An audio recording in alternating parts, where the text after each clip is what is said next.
继续要来讲中华埔盐，主要是种这个花仔菜，种植的面积有400公顷，所以埔盐当地永乐社区就运用这项在地特产来赚钱，出动着社区的阿公阿嬷来做花仔菜干，纯天然靠日头晒。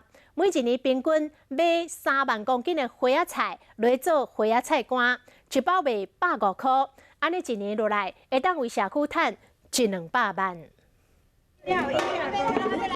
这阿嬷举椅头啊，大家围做一轮，将这新鲜的花菜举这刀仔来开始削。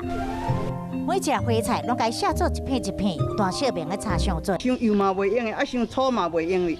所有花菜削好了后，就甲铺伫个三合院定倒的所在晒日头。要去就要我拍甲足大，拍甲压得长，才有大。啊，你若有好天是真紧，若无好天是比较较困难啦。花菜要拍甲全大，大约要8天的时间，中间佫袂当拄着落雨。中华埔盐永乐社区的阿公阿嬷有用着像安尼下菜拍菜，因为埔盐有真侪农民咧种花菜，这种植的面积有400公顷。只要花菜大出的时，社区就向菜农买菜，12台斤新鲜的花菜当做出1台斤的花菜干。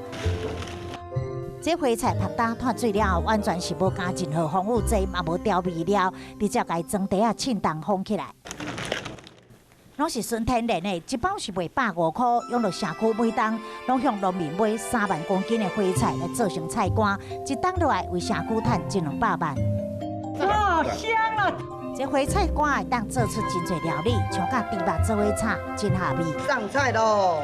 永乐社区的这花菜干，拢是出动社区内阿公阿嬷做伙做的，那是营造居民的向心力，嘛帮社区开辟财源，嘛替菜农找到一条新出路。